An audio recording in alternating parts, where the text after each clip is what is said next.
करूंगा छत्रपति शिवाजी के विषय में। मराठाओं के दिल में बड़ी गहरी जगह बनाई। 1630 में जन्म लिया। 19 फरवरी पिता शाहजी भोसले, माँ जीजाबाई। पिता शाहजी भोसले तो उस समय मुगलों की सेवा में लगे हुए थे, जो ज्यादा उस समय अवेलेबल नहीं रहा करते थे। तो माँ जीजाबाई जिन्होंने ज्यादा समय बिताया छत्रपति शिवाजी के साथ में। शिवाजी छोटा सा बच्चा, उसको बचपन से ही महाभारत से लेकर रामायण तक, रामायण से लेकर भगवद गीता तक और सारी पौराणिक कथाएं उनको सुनाया करती थी। असर क्या हुआ, छोटी उम्र से ही एक स्वाभाविक नेचुरल लीडरशिप शिवाजी के अंदर दिखने लगी। छोटा सा बच्चा, लेकिन वहीं पे मावल नाम की एक जगह, एक स्थान जहाँ पे कई गांव हुआ करते थे, जो पुणे के नजदीक था। आज का जो पुणे है ना महाराष्ट्र में, उधर ही मावल के पिछड़े और गरीब लोग, लेकिन वो उनमें साहस बहुत था। तभी शिवाजी ने देखा, 12-15 साल की उम्र में इसने देखा, वहां पे 3 साल उन जंगलों में वहां घूमता रहा, लोगों के बीच में रहा, तो उसने देखा ये लोगों में ताकत बहुत है, शक्ति बहुत है, पर ये अनगाइडेड मिसाइल है। एक दिन उसने सारे दोस्तों को और वहां पे गांव के कई लोगों को इकट्ठा किया और उनको क्या बताया कि मराठाओं को मुगलों के नौकर के रूप में जाना जाता है, और ये जो नौकर होता है ना, ये जो गुलामी है, ये एक मानसिकता है और कुछ नहीं है। It is a state of mind. इस गुलामी को तोड़ना है, मराठाओं को उससे बाहर निकलना है। तो ये निजामी शाह, आदिल शाह, इनके चंगुल से मराठाओं को पहली बार बाहर निकालने के लिए ये गांव वालों को उन्होंने तैयार किया। खंजर निकाला और अपना रक्त निकाल के काट के भगवान के शिवलिंग का रक्त अभिषेक कर दिया, और तभी इन्होंने ऐलान किया कि मैं स्वराज यात्रा निकालना चाहता हूँ। ये स्वराज यात्रा, ये क्या कहते हैं, गुलामी एक मानसिकता है। क्या है, एक मानसिकता है। आप गुलाम अपनी मानसिकता के कारण है, और वहां पे गुलामी की मानसिकता से मराठाओं को निकाल के खड़ा करने के लिए, अब टीम तो छोटी थी, मैन पावर थी नहीं, रिसोर्सेज थे नहीं, उतरे फंड्स थे नहीं, उतरी पीछे से सपोर्ट और ताकत और कोई अलायंस अभी तक था नहीं, तो शुरुआत बहुत इंटेलिजेंट थी। देखिए ये जो थे ना, ये व्यक्ति छत्रपति शिवाजी, सारे सुनिए, भारत को पता होना चाहिए, छत्रपति शिवाजी एक कंबाइंड अवतार मान सकते हो आप। महाराणा प्रताप के शौर्य और उनकी ताकत और उनके साहस का, और कौटिल्य चाणक्य पंडित की उनकी बौद्धिक शक्ति, उनकी बुद्धि और उनकी कुटिल नीतियों का, ये कंबाइंड अवतार थे। तो ये क्या करते हैं, छापा मार युद्ध करते हैं, द्विकंटक नीति के साथ जाते हैं। इसको क्या बोलते हैं, गुरिल्ला वॉरफेयर। और गुरिल्ला वॉरफेयर इसे कहते हैं गनीमी कावा। छोटी उम्र के अंदर इतना इंटेलिजेंस, इतना इंटेलिजेंस। गनीमी का मतलब क्या है, दुश्मन, और कावा मतलब उसको बेवकूफ बना के हराने की टैक्टिक्स।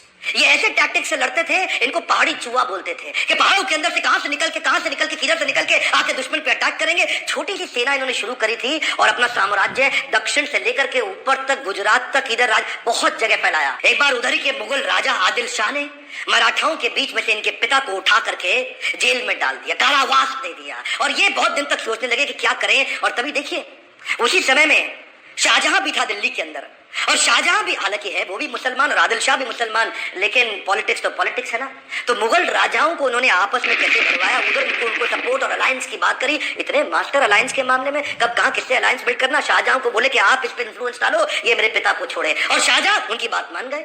शाहजहां को उन्होंने बोला कि तुम्हारे कई युद्ध होने वाले हैं नॉर्थ में, और उस समय पीछे से अगर तुम्हें यहाँ से मदद की जरूरत पड़े तो मैं छत्रपति शिवाजी तुम्हारी मदद करूंगा। इसको बोलो आदिल शाह को मेरे पिता को छुड़वा दिया। छत्रपति शिवाजी, इनके लिए युद्ध जीतना जरूरी था, लड़ना भले ही जरूरी ना हो। कई बार तो ये लड़े बिना भी युद्ध जीत जाते थे, यही तो इनकी चतुराई थी। इसे क्या कहते हैं, सामने वाला सरेंडर कर देगा स्वॉर्ड निकाले पहले, स्वॉर्ड निकालने से पहले, surrender before the sword comes out. इनकी बुद्धिमत्ता क्या थी कि ये एनिमी से अलायंस क्रिएट कर लेते थे, जो इन्हें बर्बाद करने आता था वही इनको आबाद करके जाता था। पोर्टफोलियो डाइवर्सिफिकेशन में बड़े मास्टर थे। ये नहीं कि एक ही जगह लगे रहे, साथ साथ पैरेलल लीडरशिप बिल्ड करते थे। उधर कोंकण कोस्टलाइन के पास में, जो आज का गुजरात है, महाराष्ट्र है, आज का गोवा है, आज का नीचे तक कर्नाटक है, ये पूरी कोस्ट लाइन पे इन्होंने एक नेवी बिल्ड करी, नेवी की सेना, समुद्री सेना को तैयार किया। एक्चुअली छत्रपति शिवाजी को फादर ऑफ इंडियन नेवी भी बोला जाता है। और एक और बात आप सीखते हैं, preparation of scenario analysis. Scenario analysis का मतलब क्या है, आने वाले समय में सिनेरियो ए होगा तो मैं ऐसे लड़ूंगा, बी होगा तो ऐसे लड़ूंगा, सी होगा तो ऐसे लड़ूंगा।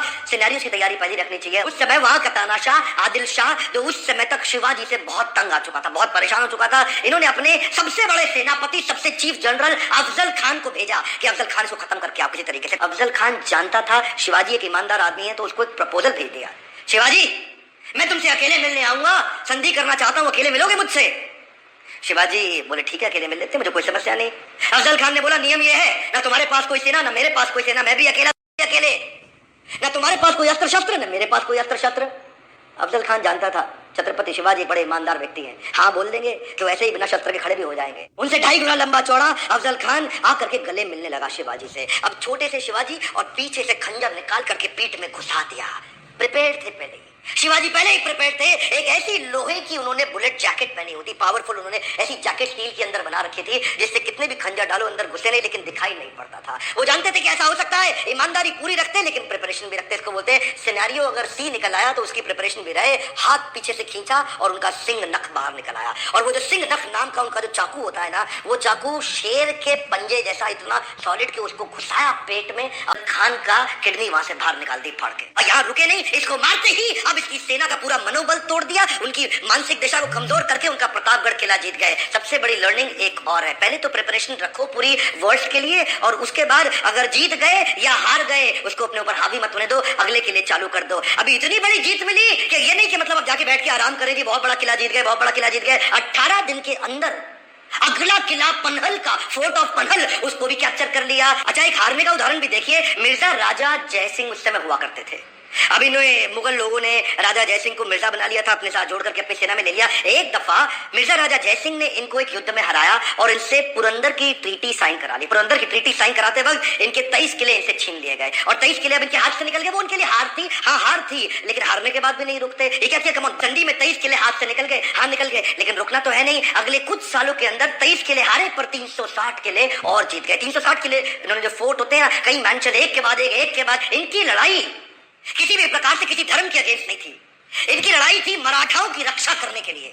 ये मराठाओं के लिए करेंगे, मुसलमानों के अगेंस्ट नहीं, मुगलों के अगेंस्ट थे। वो मुगल जो विदेश से आए उनके अगेंस्ट थे, क्योंकि मुसलमान तो उनकी टीम में बहुत सारे थे।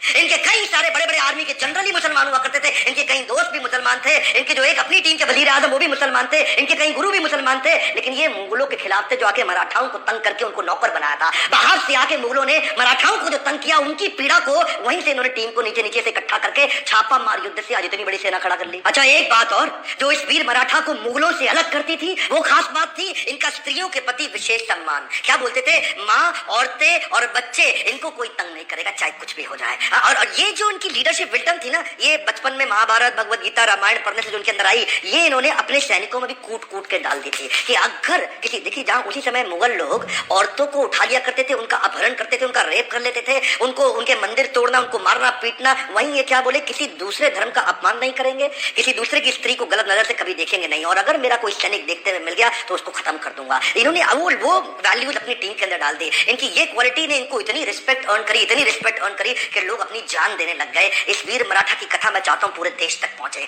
आज अगर आप में थोड़ा सा भी आप में इच्छा है कि हमारे देश के इस इतिहास को कोई भूल ना जाए, इसको व्हाट्सएप पे फैला दीजिए। अगर अच्छा लगा आपको ये वीडियो तो जरूर लाइक करिए उत्साह बढ़ाने के लिए। और छत्रपति शिवाजी से आपने क्या सीखा, नीचे कमेंट बॉक्स को भर दीजिए, बताइए नीचे आपने क्या सीखा, आपका क्या विचार है, आपको वीडियो कैसा लगा, और क्या आप किसी और के विषय में, इतिहास में किसी बड़े लीडर के विषय में जानना चाहते हैं, सीखना चाहते हैं। सब्सक्राइब कराइए अपने आसपास कम से कम 2 4 10 20 लोगों से, ताकि उनको ऐसे पावरफुल वीडियो मिल सके, सक्सेस उनकी डिले ना हो जाए। बेल आइकन को हिट करेंगे तभी वीडियो मिलेगा। मेरे साथ जुड़े रहने के लिए, हर बार YouTube पे फ्री लर्निंग यूनिवर्सिटी को देखने के लिए प्रेम पूर्वक आप सबका बहुत बहुत